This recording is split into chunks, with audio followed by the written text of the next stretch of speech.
So, Mark, we've talked about how service charges are out of control in Vegas, and Prime 141 just upped the ante a little bit. They're charging a 22% quote unquote service charge. Then they say tipping is not required or expected.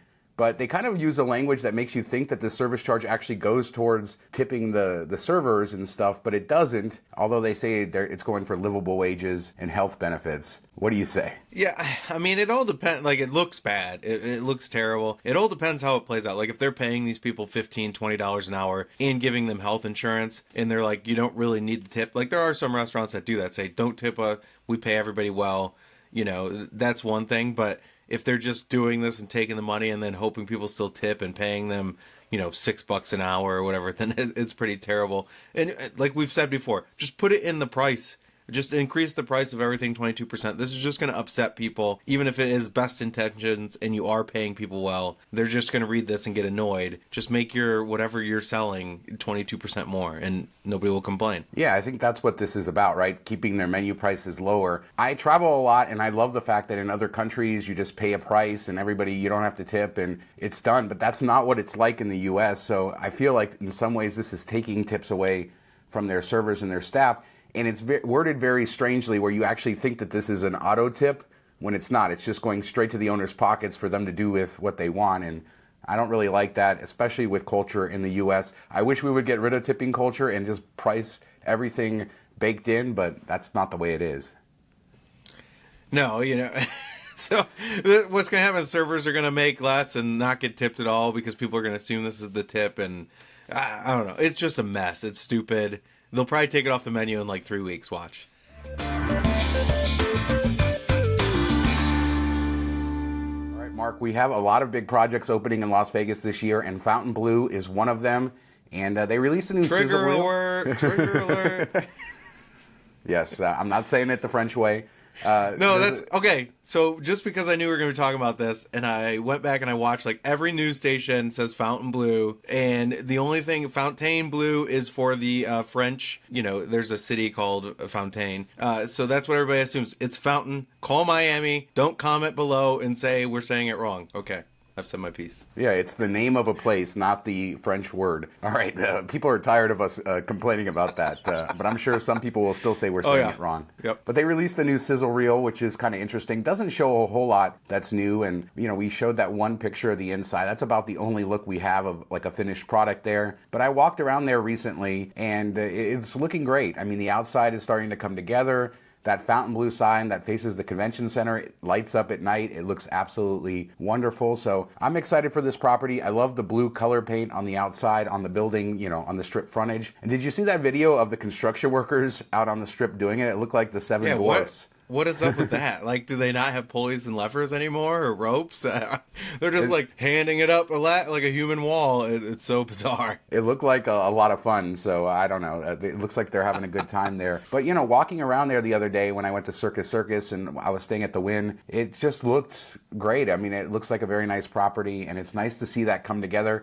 Because that strip frontage was, you know, barren construction for so long, and to see like the architecture of the building start to come together. The tower itself looks great, all the glass is in, you know, the FB on the building. So it's marching towards that opening in December, and I'm excited for it. And I do think that north area of the strip is looking better than ever with Circus's paint. Resorts World, we talked about how they're getting better. You have Wynn Encore and then Fontainebleau. I'm excited to see what comes next to this area. Yeah, I'm just really hoping that they open, you know, the week of my trip that I'm coming in December, so I don't have to fly back quickly after to check it out, because I'm really looking forward to seeing it. Probably the most excited I am for a property since Circa, I would say. Like, I wasn't super excited for Virgin or for Resorts World. So this is the next tier. Like, Circa just seemed like they hit it out of the park with design and everything. And this is another one just like that. So I think this will probably be better than Circa as far as what you feel when you walk through it, the finishes, everything that you get excited about, you know, high ceilings, everything like that. So plus it's not on Fremont Street, so you don't have to worry about that after midnight, you know. And I'm excited for some pictures to come out hopefully soon of some finished interiors so we can start to build up the anticipation for what this will look like. One of the other big projects is the MSG Sphere, and they've been testing that thing all over the city, so you can see it lit up half the time. Usually half the dome is lit up and half is not. I have seen the whole thing lit up though, so it just depends on when you do it. Some days it's just turned off. But it's kind of interesting to see how all the infrastructure is going in. I was out there kind of visiting from the parking garages that are adjacent to it.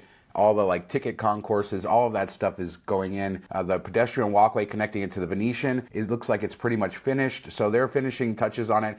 But the bad news for MSG or for Sphere Entertainment is the price went up again. Now $2.3 billion. I think it was just shy of $2.2 billion before. Now they've already spent $2.08 billion.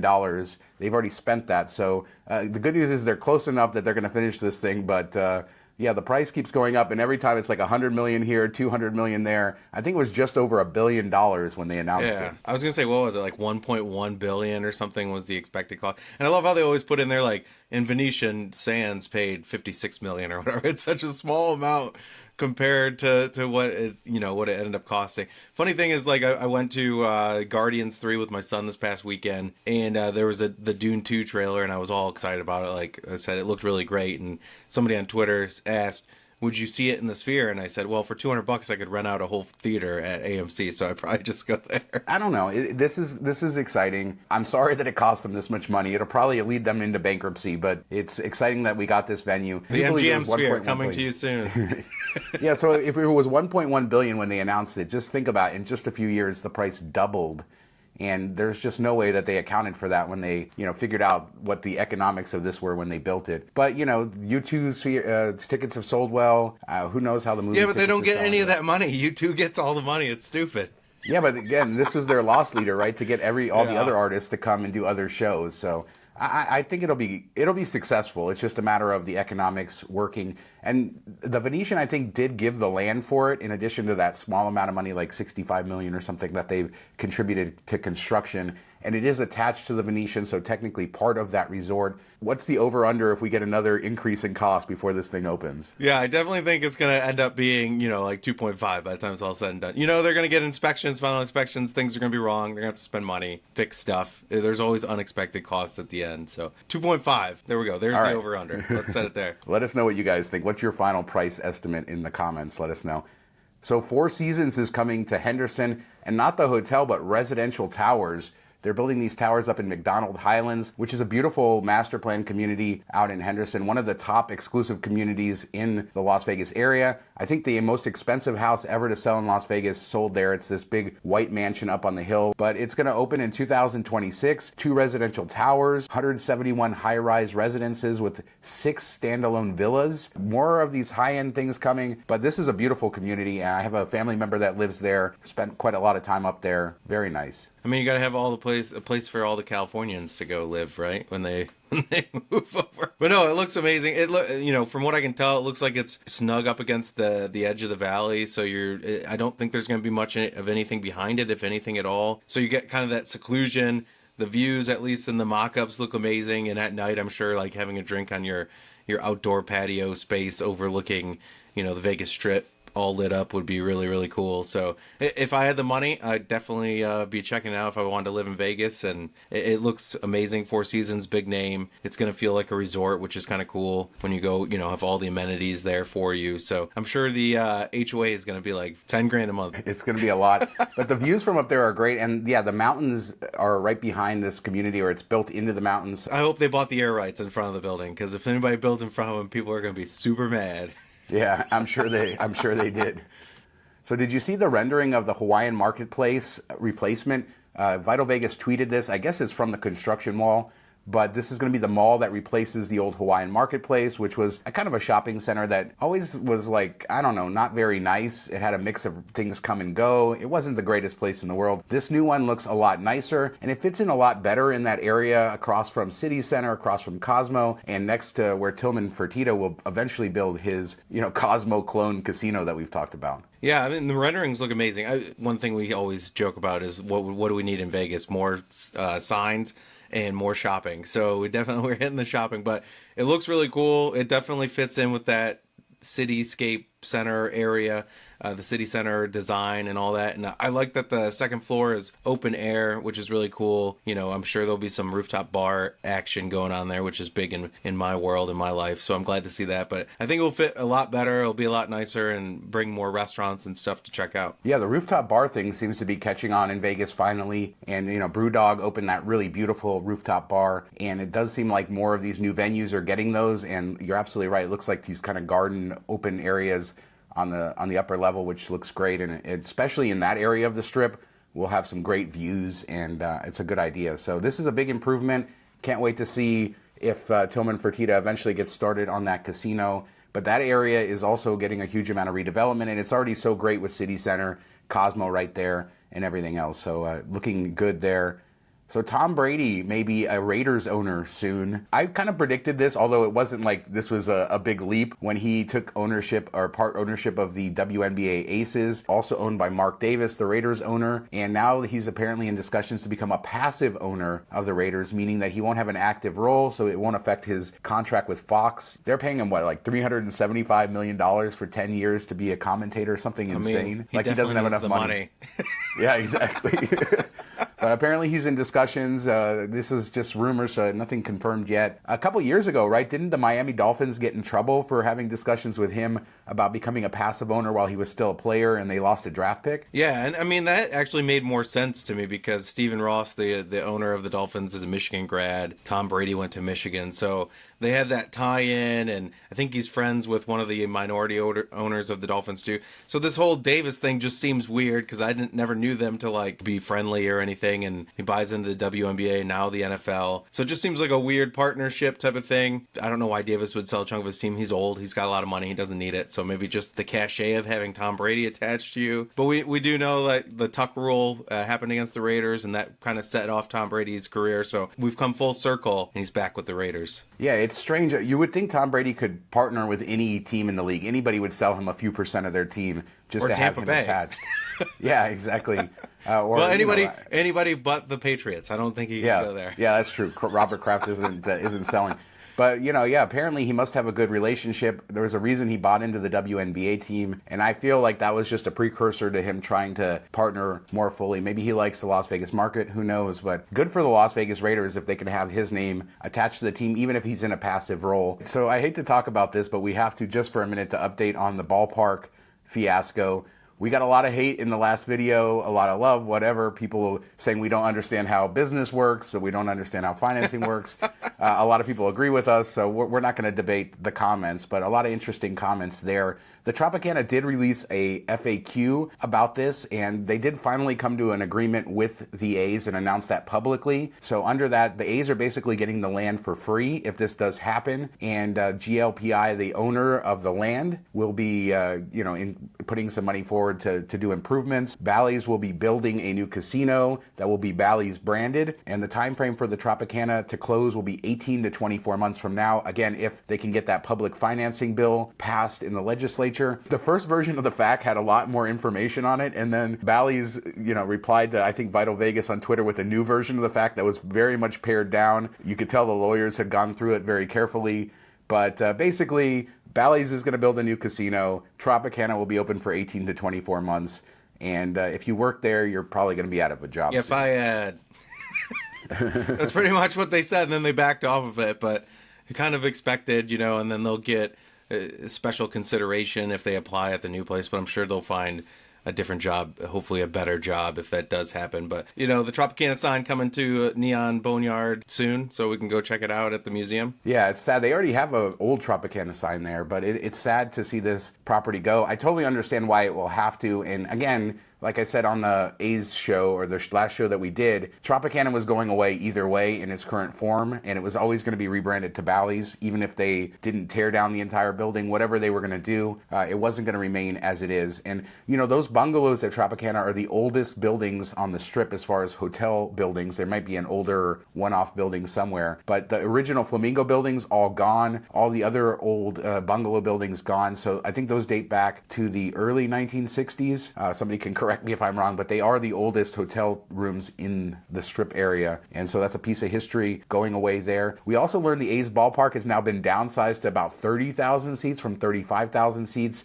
and it will be 9 acres. Now, Mark, the stadium in Minneapolis is 8.5 acres, and there's a couple other ones on like 9, 10-acre lots. Very, very tight, but it is doable, basically, compared to some of those other stadiums out there. Yeah, it's funny because the Coliseum where they play now is, I think, the largest in MLB at like 55,000 or something. And I know it's mostly tarped off all the time, like the upper deck's tarped off, and they don't even allow people to go up there except for like playoff games and stuff. But to go from that to like one of the smaller ones, hopefully if they do build it, people will come and they'll spend money on the team. We'll see. I still am very skeptical that this plan ends up going through. It does seem like they have the backing now of the state politicians, unfortunately, for this public financing. They dropped the bags off. The bag's full of money. Yeah, exactly. So apparently there's a couple weeks left in this legislative session. We're told that by the end of this week, they should have a bill introduced, and it does seem that the culinary union's behind it now. So I would, if I had a bet on this, I would say that it's going to happen in its current form, but we will see. Nothing is done yet. And as you say, the traffic is going to be horrendous. There's only 2 ways out of that property, onto Tropicana and onto Las Vegas Boulevard, both of which are very, horrible, congested. And the airport sits sort of behind that, so there's no way to kind of get people in and out other than tunnels. So I guess that'll be the main strategy. One other quick point that they made is that, and I do agree with this, we have a lot of venues in Las Vegas, but they said this kind of sits nicely in between Allegiant Stadium at 60,000 seats and T-Mobile Arena at 18,000 seats. This will be 30,000. So maybe there will be a place for other events other than just baseball there. But yeah, it's still not the greatest location in the world if you're talking about logistics. Come on, move to Rio. Let's go. I don't like this at all. I think we've lost. I think we've lost. The politicians are going to go along with this, and I think everybody who's been against it has lost at this point. It does seem like the writing's on the wall, and there's nothing that we can really do about it to stop it. But I mean, so now at this point, let's just hope it's a great venue. It'll be interesting to see what Bally's does with their 1,500 room hotel casino, which will be a brand new build on the same land. This is going to be a very tight complex if you're talking about building a hotel casino plus a ballpark there. But it's more redevelopment on the Strip. And then let's look at the wider landscape. You do have that Tillman Fertitta Casino, now the promises of a brand new Bally's, which has always sort of been there. Then Fontainebleau opening up. A few other spots around the Strip where you could have potential casinos. You still have that Wynn West land. So if you look over the next 10 years, you are going to have a whole crop of new casinos, starting basically with Resorts World. And so the Strip is reinventing itself again. My question to you is, which property do we lose? Circus. Yeah. I don't think so, because it's an independent owner. But what happens? Phil It Ruffins only took a getting little up bit there of in age. paint. That's all he did was put paint on it. Like, you could still blow it up. Take it down, please. Like I said, perfect nostalgia. Take that down. I mean, Flamingo, I think, for some reason, I think will stay around. Excalibur could be one. New York would make sense, possibly. Harrah's would be, take that out. Go for it. Yeah, I do think as you add more hotel rooms to the Strip, you will lose some properties. I don't know what they will be. Obviously, Excalibur and Luxor have both been rumored to be torn down for a long time and redeveloped. And, it's interesting because MGM has put all their money into other markets. We talked about their Osaka casino. They got rid of the land under most of their casinos. But they have all aging properties. Caesars, the same thing. Do we see any of these big companies invest in Las Vegas in a new casino, a new flagship? Because none of them have done that in a long time. Do we see Wynn finally build Wynn West, or are they just going to squat on that land? I can't imagine them selling that land to somebody else to build a casino across the street from them. So I think it's either Wynn builds there or nothing for a long period of time. But we've seen only new players coming in with all these new casinos. I wonder if some of the old players build something eventually. I still think, think about it. What's being built around Circus, that land's getting more valuable. That end of the Strip is growing. And everything up there is really high end for the most part. And then you have Circus. Yeah, let us know in the comments what you think. What will Las Vegas look like in 10 years? What new casinos will we have? Which ones will we lose? I have to think we're going to lose some of these older casinos eventually as the Strip reinvents itself. Las Vegas has reinvented itself basically every generation, dating back to the 50s. And I'm excited for this sort of new generation, and starting with Resorts World and Fontainebleau, and then all of this new stuff that we have coming in the next, 4, 5, 6 years. Hopefully Tillman Fertitta will break ground, the new Bally's, other sites available. About the Dream. The Dream that's shattered on nightmare. The South Strip. Yeah, we still haven't heard, so I think it's still, I don't think that's going to happen anytime soon. Maybe somebody else will take over the project, but I think it's still stalled out there. But yeah, a lot going on the Strip, so let us know what you guys think about everything we talked about today, and we'll be back in just a few days with another show. Thanks so much for watching. Talk to you next time.